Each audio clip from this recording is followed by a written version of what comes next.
Et salut à tous, c'est Anto, j'espère que vous allez bien, pour ma part ça va très bien. On se retrouve aujourd'hui pour une toute nouvelle vidéo sur Scream 6, le dernier film de la franchise Scream qui est donc sorti pour rappel le 8 mars 2023 dernier, c'est-à-dire à l'heure où je vous parle il y a 4 jours. Le film est réalisé par Tyler Gillett et Matt Bettinelli. Voilà, et c'est donc évidemment la suite de Scream 5, sorti l'année dernière en 2022, souvenez-vous, un film qui était une espèce de soft reboot, mais en même temps une suite, on sait pas trop. Ils ont appelé le film Scream alors qu'ils auraient pu l'appeler Scream 5, on sait plus trop. Bref, et voilà, donc écoutez, je suis allé le voir au cinéma hier après-midi, et voilà, je vais vous en faire ma review aujourd'hui, vous donner un petit peu mon avis, voilà, sur ce Scream 6, qui était un film, pour dire basiquement les choses en début de vidéo, qui était un film que j'ai vraiment beaucoup apprécié. Voilà, j'ai beaucoup aimé ce film. Je vais expliquer pourquoi j'ai beaucoup aimé le film. Alors évidemment, il y en a qui diront oh là là, le film c'était vraiment de la merde, ça ressemble à tous les autres Scream, oh là là, ils ont fait un scénario, le scénario il pue du cul, oh là là. D'accord, alors il faut savoir un truc. C'est mon avis, hein. Je donne mon avis dans cette vidéo, je m'exprime en tant que simple amateur de films d'horreur. Quand je vais voir un film comme Scream au cinéma, jamais je ne m'attends à un chef-d'œuvre absolu. C'est-à-dire que quand je vais voir Scream au cinéma, je sais pertinemment que je vais regarder un bon grand divertissement d'horreur, entre guillemets, un slasher, voilà, un film d'horreur qui est là pour te montrer des meurtres et tout de manière sanglante ou non, ça dépend des films, ça dépend des séries. Mais ce que je veux dire, c'est que je vais jamais voir un film Scream carnet et bloc-notes à la main et stylo pour essayer de prendre des notes sur oh là là, l'effet de lumière à ce moment-là il est mal joué, oh là là, le jeu d'acteur à ce moment-là il est pas terrible. Je sais pertinemment que Scream c'est pas parfait. En fait, c'est ça le truc, c'est que si tu vas voir Scream en tant que professionnel, par exemple, en te disant, en t'exclamant toi-même professionnel, ou en allant voir le film et essayer de chercher tous les défauts, tu vas les trouver tous les défauts du film, hein, et tu vas passer un mauvais moment. Par contre, si comme moi tu y vas avec le cerveau à moitié débranché, bah tu t'en fous en fait, tu vas voir un bon divertissement, et je pense que c'est important de le dire, si vous allez voir Scream au cinéma, si vous ne l'avez pas encore vu, et que vous comptez aller le voir, vraiment allez-y en vous disant juste, je vais me taper un bon quart d'heure, enfin un bon moment à juste me mater des meurtres, à mater un scénario qui parfois est un peu con, avec un jeu d'acteur qui est parfois un peu stupide, voire même complètement aberrant parfois, mais ça on en reparlera après. Mais vous vous en foutez, enfin allez-y en débranchant votre cerveau, allez-y avec une bande de potes, voilà, en déconnant un bon coup, et franchement vous allez vous mater un film qui se prend pas trop au sérieux, ou qui du moins se prend au sérieux, mais qui, toi en tant que simple spectateur, va t'apporter vraiment un divertissement, quoi. Il faut pas s'attendre à essayer d'analyser le lore de Scream et tout dans cette continuité avec ce film-là. Il faut vraiment juste y aller, cerveau à moitié débranché, et se dire, allez, c'est cool, quoi, on tape un bon moment. Moi, c'est ce que j'ai fait, personnellement. J'ai vu énormément de critiques autour du film. Alors, j'ai pas regardé les vidéos YouTube par rapport au film, parce que les gens dans la moitié des vidéos ils spoilent la moitié du film, donc je me suis plutôt attelé sur des trucs écrits. Et bon bah voilà, hein, autant dire qu'aux États-Unis le film cartonne apparemment, c'est un film qui a l'air de bien marcher aux États-Unis, ils ont l'air d'adorer ce film, alors que nous en France on est vraiment du genre à pas aimer, on n'aime pas trop Scream. J'ai l'impression qu'on est un petit peu plus difficile comme public à conquérir, mais bon, voilà. En tout cas, moi je vais vous donner mon avis sur Scream 6, donc globalement, je vais vous dire déjà dans un premier temps ce que j'ai pensé du film en grande globalité, après quoi je m'attarderai un petit peu. Déjà, pour commencer, un petit synopsis, donc Scream 6, ça se passe 6 mois après les aventures de Tara et Sam Carpenter, donc les personnages qui étaient dans Scream 5, à Woodsboro. Ils ont décidé du coup de déménager à New York pour s'évader un petit peu de Woodsboro et pouvoir retrouver un semblant de vie normale. Donc on a Tara qui fait des soirées, qui s'éclate comme jamais, et Sam qui va voir un psy pour essayer d'évacuer ses pulsions meurtrières, parce qu'il se trouve que dans le film elle va le dire à un moment donné que pour elle avoir tué quelqu'un c'était naturel. Donc c'est là qu'on commence à comprendre que Sam est en train de, entre guillemets, vriller du côté obscur de la force. Elle est en train un petit peu de rentrer dans le mood de son père, qui était du coup Billy Loomis, un des tueurs du premier film Scream. Donc là on comprend que voilà, elle est en train de vriller un peu, donc elle va avoir le psy pour essayer de se calmer. Bref, on y retrouve évidemment dans le film Chad et Mindy qui étaient deux amis à eux dans Scream 5 qui donc ont survécu aux épopées on va dire sanglantes de Scream 5 et qui du coup les quatre se retrouvent tout simplement à New York pour vivre un semblant de vie normale, s'éclater, faire la teuf, partir en ville et évacuer tout ce stress par rapport à leurs anciennes péripéties. Le problème c'est que Sam étant une sœur très protectrice, elle va pas laisser vraiment Tara faire ce qu'elle veut, etc. Donc c'est un petit peu compliqué pour eux. Ils arrivent donc dans un New York où tout va bien, c'est le soir d'Halloween ou le soir d'avant Halloween, j'ai pas trop compris, je crois que c'était la veille d'Halloween. Et voilà, et tout simplement, ce qui va se passer, c'est qu'évidemment, lorsque Ghostface vous suit, il vous suivra partout où vous allez, donc c'est pour ça que même à New York, les aventures sanglantes vont reprendre du service. Voilà. Du coup, c'est à peu près ça le scénario du film. Alors moi, globalement, ce que j'ai pensé de Scream 6, comme je vous l'ai dit juste avant, moi c'est un film que je suis allé voir en débranchant mon cerveau. Et même en débranchant mon cerveau, je trouve que le film est parfois très stupide. Voilà, on va dire les choses directement. En fait, ce film est un excellent divertissement, j'aime beaucoup. Mais il y a beaucoup trop de scènes dans ce film qui sont complètement... qui te sortent du truc. Mais en bien, c'est-à-dire que moi, quand ce genre de scène arrive, je suis pas là à me dire « Oh putain, ils sont sérieux ». Non, j'en rigole, je fais « Mais vous êtes complètement con. Pourquoi vous faites ça? Pourquoi vous pensez comme ça? Pourquoi vous dites ça ?» Bref, il y a énormément de scènes comme ça que je vais aborder au fur et à mesure de la vidéo, parce que évidemment, je compte spoiler un petit peu les différentes scènes et potentiellement certaines choses intéressantes du film un peu plus tard. Mais ouais, franchement, c'est un film qui, même quand tu débranches ton cerveau, est encore plus stupide que ce que tu peux imaginer.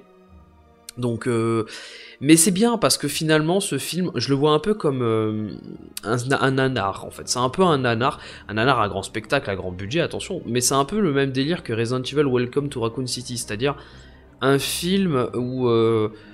Bon, et encore, je dis ça, mais c'est pas vraiment vrai, hein. Resident Evil, c'était complètement nanardesque, il y avait vraiment rien à sauver. Là, pour le coup, il y a beaucoup de choses qui sont très très bons dans ce film, mais ouais... il y a eu beaucoup de scènes qui m'ont fait éclater de rire au milieu du cinéma avec mes popcorn et mon gobelet d'ice tea à la main. Je vous jure que j'ai tapé des barres devant ce film, tellement il y avait des scènes parfois qui étaient complètement aberrantes. Mais pour le coup, malgré tout ça, moi comme je vous l'ai dit, je suis pas allé voir Scream pour analyser le scénario, pour analyser le jeu d'acteur. Moi je suis plutôt allé voir le film pour un bon divertissement et pour le coup, c'en est un très très bon. Vraiment, vous passez un très bon moment devant ce Scream et évidemment... Sur internet ça a beaucoup tourné et c'est la réalité des choses, les meurtres dans Scream 6 sont beaucoup plus violents que dans tous les autres Scream qu'il y a eu avant. Donc pour le coup, si vous êtes un peu réfractaire à l'idée de voir des hémoglobines, c'est pas pour vous. Même si franchement et très sincèrement, en termes de violence, c'est certes plus violent, mais on n'est pas non plus sur une violence extrême qui te fera détourner l'œil de l'écran. Clairement, on n'en est pas du tout là, vraiment. Après, peut-être que je suis un grand malade, mais moi, personnellement, ça m'a rien fait du tout. Vraiment, il y a peut-être une scène, un meurtre où j'ai fait « Ouh !» Voilà, il y en a un en particulier que j'ai en tête là, ou deux, où vraiment j'ai fait « Ouh !» Mais sinon, tous les autres, non. Tous les autres non, c'est des meurtres très classiques au couteau en fait, voilà, donc il n'y a rien de spectaculaire à ce niveau-là. Donc évidemment, comme je l'ai dit, on y retrouve du coup Samantha Carpenter, Tara Carpenter, Chad et Mindy, qui donc sont de retour évidemment suite aux aventures de Scream 5. Dans le film, on aura aussi évidemment la chance de revoir Courtney Cox jouer Gail Weathers, donc qui est la journaliste qu'on connaît si bien maintenant dans la saga Scream, qui fait donc son grand retour, et évidemment, qui dit nouveau Scream, dit forcément nouveau personnage, donc potentiel nouveau suspect. On a donc le personnage d'Ethan, de Quinn, Wayne Bailey, on a pas mal d'autres personnages. Il y a deux lycéens au début du film et tout, qui sont des amateurs de films d'horreur et qui vont aller tuer une prof de cinéma parce que ils ont mis un C- à la note du dernier trimestre. Il y a pas mal de personnages dans ce film, il y a beaucoup trop de personnages dans ce film, mais on va en parler donc. Comme je viens de le dire, voilà, moi j'ai trouvé que ce film était très très bon. C'est vraiment le genre de film que vous allez lancer vraiment en vous disant je prends un truc à becter, à boire et je me détends, quoi. Je vais mater un film à la con. Et comme tous les Scream en fait, ce qu'il a comme avantage ce Scream 6, en tout cas moi c'est quelque chose qui arrive toujours chez moi en fait quand je regarde un Scream, c'est que généralement je le regarde une seconde fois pas longtemps après en ayant en tête qui sont les tueurs. Et généralement, ça change toute la lecture du film, ou du moins, t'essayes de trouver la faille sur à quel moment t'aurais pu t'en douter. Et moi, j'adore faire ça généralement. Bon, je compte pas revoir Scream 6 au cinéma, je pense pas. Peut-être, on verra si j'ai des collègues de travail qui veulent quand même aller le voir, j'irai peut-être le revoir. Mais le fait est que franchement, moi, j'ai très très envie de le revoir, ce film, pour analyser un petit peu les scènes en fonction maintenant de la connaissance que j'ai vis-à-vis des tueurs. Alors, ce que je peux juste dire par rapport aux tueurs, je sais pas si je vais vous les spoiler, les tueurs, mais ce que je peux juste dire, bon déjà j'ai spoilé le fait qu'ils étaient plusieurs, mais ce que je peux juste vous dire, c'est que c'est très proche de Scream 5 à ce niveau-là, en fait. Ce qu'on a vu dans Scream 5, enfin c'est un truc qui est vraiment très lié à un événement ou à un personnage ou à plusieurs personnages de Scream 5. Voilà, pour faire très simple.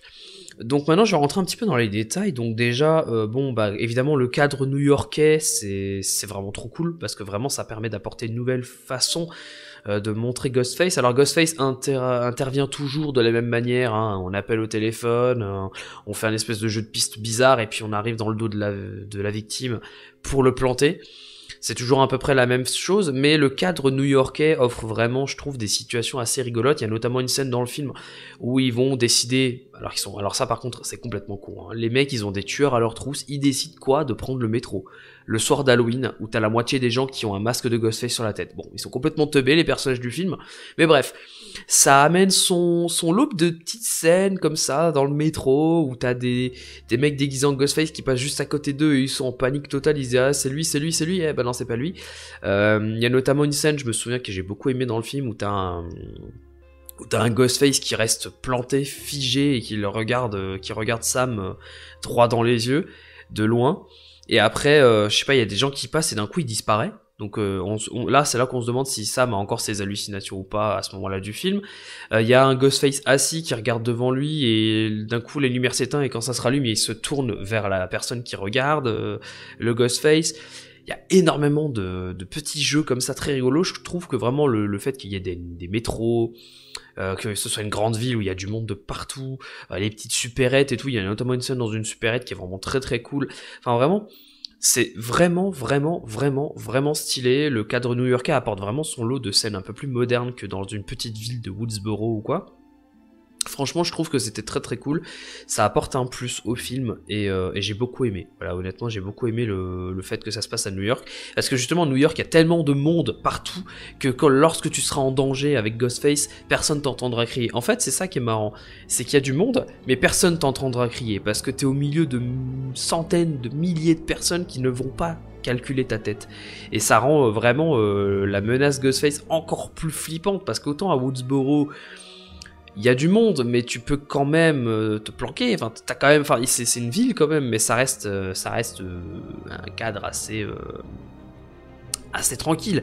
New York, il y a tellement d'agitation partout à New York que tu ne sais pas quand ou à quel instant la menace peut arriver. Et surtout, il y a notamment une scène dans un métro où il y a un des meurtres du film, ou une des attaques qui se fait au milieu, dans le train, littéralement, et tout le monde est autour de ce qui se passe, mais personne ne capte la scène.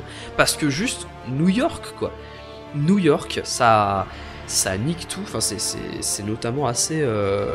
Enfin, c'est vraiment génial. Moi, je trouve que c'est une bonne idée d'avoir apporté ça à un milieu encore plus urbain que Woodsboro.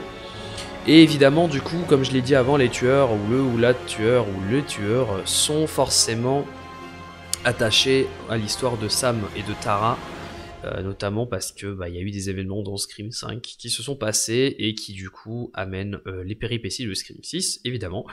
Voilà. On a encore un autre personnage que j'ai complètement oublié, il s'appelle Danny, donc c'est le voisin d'en face de Sam, avec qui elle couche tout simplement, alors qu'elle n'est pas du tout sentimentale à la base, mais bref.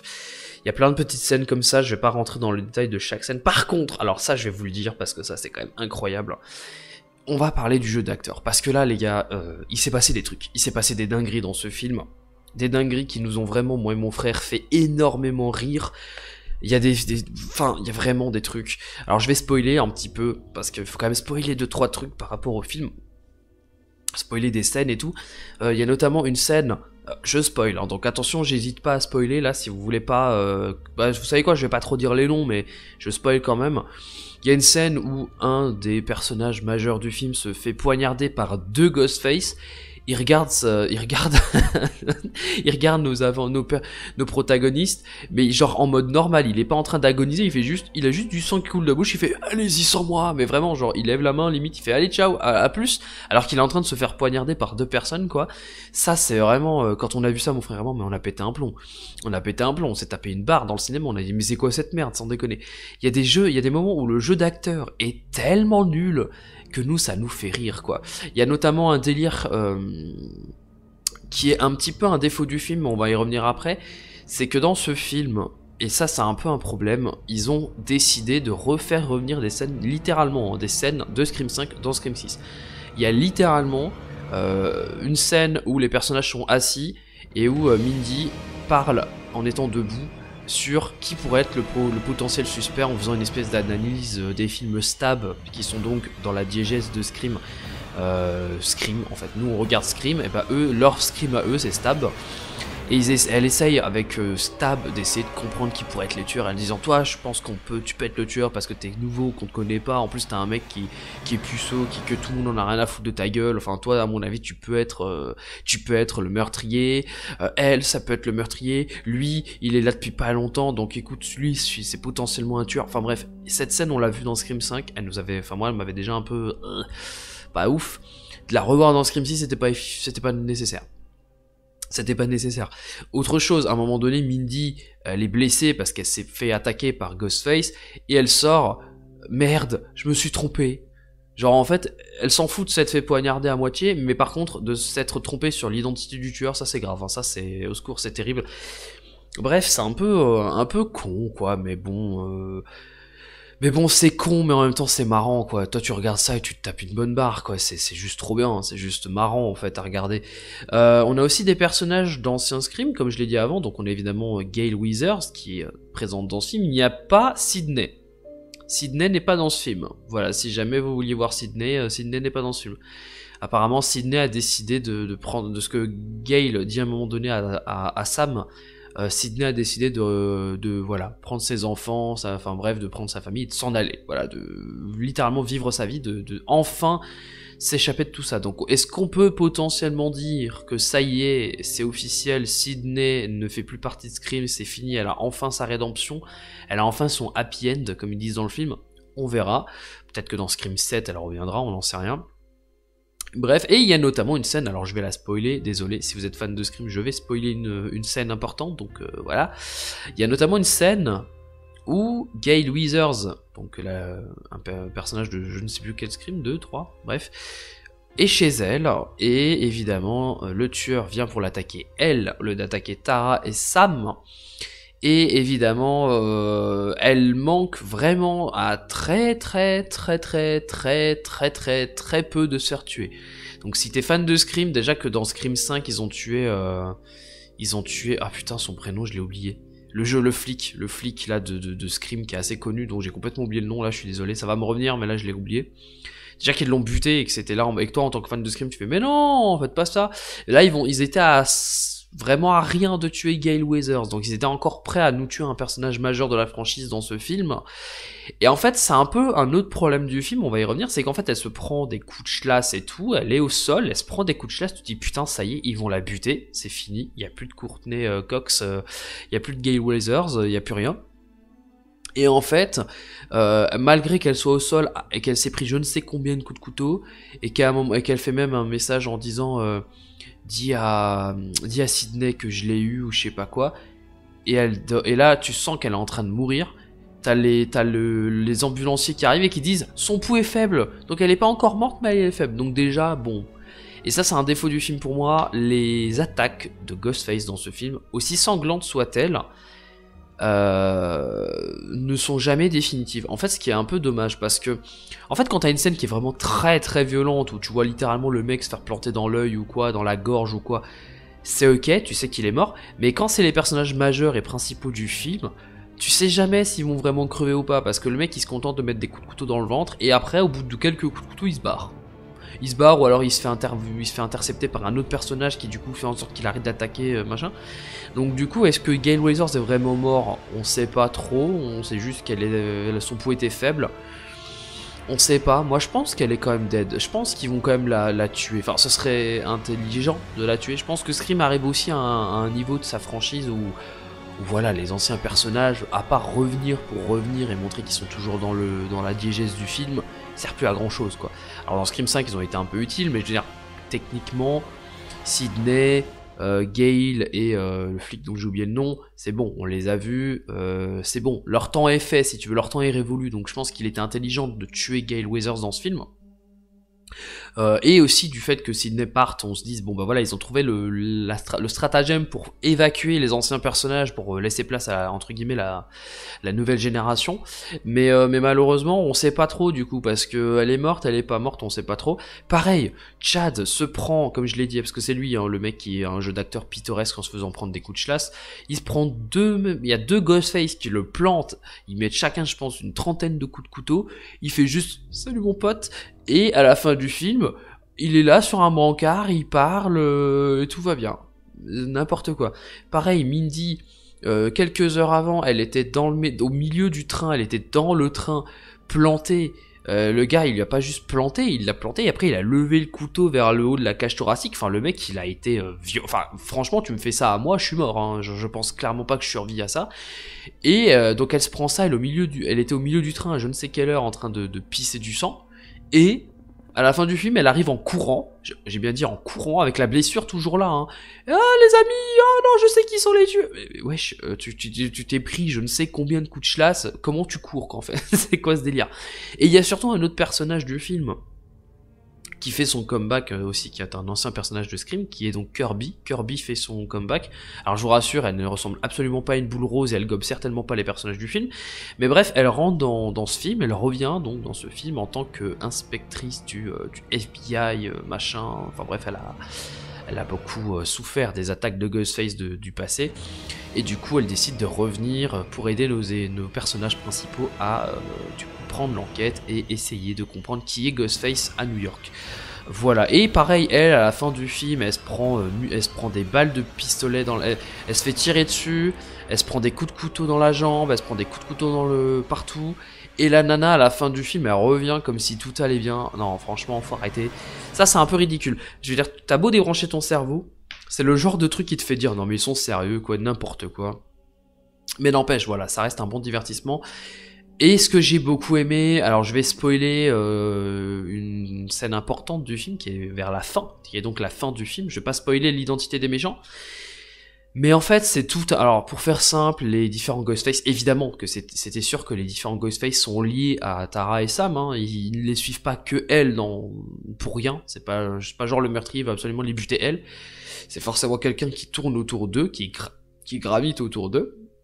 Et donc ces deux personnages-là, ces trois personnages-là qui en veulent à Tara et Sam, à la fin du film, en fait, ils ont un espèce de repère de méchants, c'est pas une blague, où il y a tous les... Alors ça, c'est une scène qui a fait évidemment bander le fan que je suis, qui amène évidemment tous les costumes des anciens Ghostface, il y a tous les masques des anciens Ghostface qui ont été dérobés, donc en fait le tueur ou les tueurs dans le film utilisent les masques des anciens Scream pour tuer leurs victimes, et en fait il y a un décompte, c'est-à-dire que le premier meurtre va être fait avec le masque du coup du tueur de Scream 5, donc de Richie, ensuite le prochain meurtre ce sera avec le masque de Scream 4, enfin voilà, il y a un espèce de décompte de 5, 4, 3, 2, 1, justement jusqu'au masque de Billy Loomis, qui est évidemment le père de Samantha.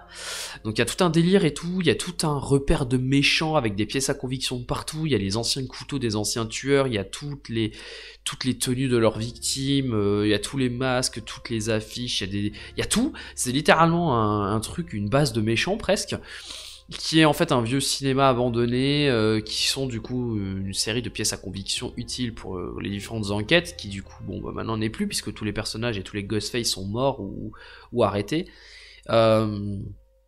Et là, du coup, donc, à la fin du film, ça se passe donc dans ce truc de repère de méchants, et à la toute fin du film, je me permets quand même de spoiler ça, donc je spoile ça, et après je pense que j'arrête ma critique, parce qu'elle est quand même un peu longue, et puis de toute façon, il n'y a pas grand chose à dire de plus. À la fin du film, Samantha accepte, alors on sait pas trop si elle accepte complètement son côté tueuse, ou si juste c'est pour l'instant et après c'est oublié. Mais je pense que c'est oublié. Je pense qu'elle a fait ça que pour le meurtre des méchants. Parce que du coup, évidemment, au bout d'un moment, ils savent qui sont les tueurs, ils savent qui sont les Ghostface, pourquoi ils leur en veulent. Alors la raison pour laquelle les méchants en veulent à Tara et à Sam, elle est légitime et en même temps c'est un peu dingue parce qu'on se dit ils sont quand même complètement tarés les mecs. Pour en arriver à là, ils sont complètement tarés. Après, c'est cool, mais la raison, en fait, elle est un peu légitime, mais c'était peut-être pas... ils se mettent quand même à plusieurs pour y arriver, enfin, c'est quand même terrible. Bref, on va dire que c'est une histoire de famille, quoi. Et bref, à la fin du film, il y a un des différents méchants du film qui reste encore vivant, qui se réveille après, je sais pas, avoir un peu somnolé, son téléphone sonne, et en fait, c'est Samantha qui l'appelle au téléphone, avec donc le vocodeur, le truc qui permet de changer sa voix. Et donc, en fait, c'est Sam qui joue le Ghostface à la fin du film. Elle accepte son côté tueuse, et en plus de ça, elle a évidemment, qu'est-ce qu'elle a pris? Elle a évidemment pris le costume, le masque et le couteau de son père. Donc, c'est littéralement comme si le Ghostface de Scream 1 se revenait de ses cendres pour faire le dernier meurtre de sa carrière. Donc elle essaye de piéger du coup le méchant du film, elle le chope, elle lui met, mais là pour le coup je pense que c'est même plus une quarantaine de coups de couteau, là elle lui en a mis plus que tous les autres personnages du film ont pris, elle l'enchaîne, il y a même Tara, alors ça je peux me permettre de spoiler, il y a même Tara qui tue dans ce film, elle tue un des Ghostface. Et quand elle le fait, il y a ce visage où tu comprends que c'est satisfaisant pour elle. Tu sais, c'est genre, elle l'a tué le personne qui le... Après, c'est normal. Si vous, donnez-moi votre opinion, mais si vous, demain, il y a un tueur en série qui vous poursuit, qui vous lâche pas, qui blesse et qui même tue des membres de votre famille, je pense que le jour où vous avez le couteau à la main et le mec est allongé devant vous, je pense que vous vous faites un plaisir. Hein. Honnêtement, je pense que moi, si on tue 3 membres de ma famille, ou même un seul, ou même tu blesses quelqu'un de ma famille, ou du moins tu le blesses au couteau, si t'as un tueur en série qui se balade, moi je pense que le mec au sol, je le défonce. Hein. Il n'y a pas de, il y a pas de problème. Mais ce que je veux dire, c'est que là, du coup, Tara, elle bute un des Ghostface et elle le fait elle le fait d'une manière assez classe et en plus, elle y prend goût, quoi. Elle y prend clairement goût, quoi. Et c'est trop marrant parce qu'à la fin du film, du coup, il y a Sam qui tue le méchant final du film. En Ghostface, en Ghostface de Scream 1, elle enlève son masque, Tara la rejoint, elle fait « ça va ?» Et elle fait « non ». Et après, il se barre. C'est vraiment genre... On a l'impression de voir une famille tarée. Genre les deux sont devenues complètement folles. Elles en arrivent au point où elles jouent eux-mêmes les Ghostface pour tuer leur ennemi, quoi. Et fin du film, après, voilà, tout va bien. Les personnages se barrent au loin. Leurs amis sont apparemment toujours vivants. Kirby est toujours vivante. Gale Weathers, on n'en sait rien. Bref. La fin est assez ouverte, plus ou moins dans le sens où nos protagonistes sont toujours vivants. On ne sait pas s'ils vont déménager de New York, s'ils vont partir ailleurs, on n'en sait rien du tout, on n'a aucune information à ce niveau-là. Ce qui est sûr, c'est que je pense qu'il y aura un Scream 7, hein. Je veux dire, c'est devenu depuis maintenant 2022, depuis 1 ou 2 ans maintenant, ça revient, et je pense pas qu'ils vont s'arrêter sur Scream 6, je pense qu'ils vont continuer, parce que les ventes sont quand même là, les critiques sont quand même là. Après oui, en France on est plus difficile, mais je pense qu'au fond on est difficile sur beaucoup de choses, mais il faut pas se mentir, le film reste quand même un bon divertissement.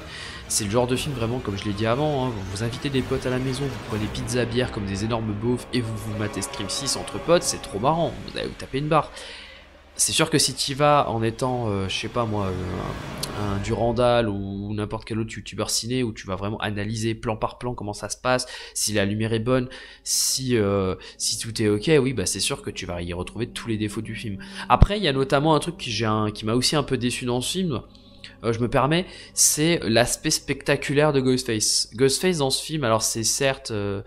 un méchant qui galère parfois à tuer ses victimes, qui se prend parfois des coups dans la gueule et tout, mais parfois ils me font trop rire parce que bon, vous l'avez compris je pense avec ma critique, je me permets de le dire en fin de critique parce que c'est pour pas que ça spoil trop, même si j'ai déjà spoilé la moitié du film, je suis désolé, enfin du moins j'ai spoilé mais sans spoiler trop non plus je pense, mais t'as à un moment donné les deux Ghostface qui sortent le couteau en même temps en mode ching, en mode c'est super classe, alors que c'est tellement ridicule, normalement il le sort et il y va quoi, ils sont pas là à faire du spectacle en fait. Et là, t'as le Ghostface du spectacle dans le film qui s'amuse, qui a des scènes complètement surréalistes où il se met en valeur et tout, où il sort des trucs complètement cons. Il y a des personnages qui sortent des punchlines mais qui sont nuls. Tu sais, il y a un tueur qui est dans la pièce en train de chlasser un mec et eux ils sortent une vieille phrase toute pétée là pour essayer de désamorcer le truc, mais ça marche donc pas. Bref. Comme je l'ai dit, ce film c'est un putain de bon divertissement. Il devient excellent en termes de divertissement quand t'as en plus de ça le jeu des acteurs qui parfois est aux fraises. Quand t'as parfois des Ghostface qui font des poses complètement ridicules. Quand t'as des trucs complètement stupides. Mais c'est quand même un bon divertissement, quoi. Moi je me suis quand même tapé une bonne barre devant Scream 6. Voilà. Écoutez, je pense en avoir dit assez sur Scream 6. J'ai même peut-être parlé un peu beaucoup. J'ai même peut-être dit beaucoup de choses sur ce film. En tout cas, si jamais vous allez le voir au cinéma, n'hésitez pas potentiellement à me donner votre avis sur le film en description. Voilà.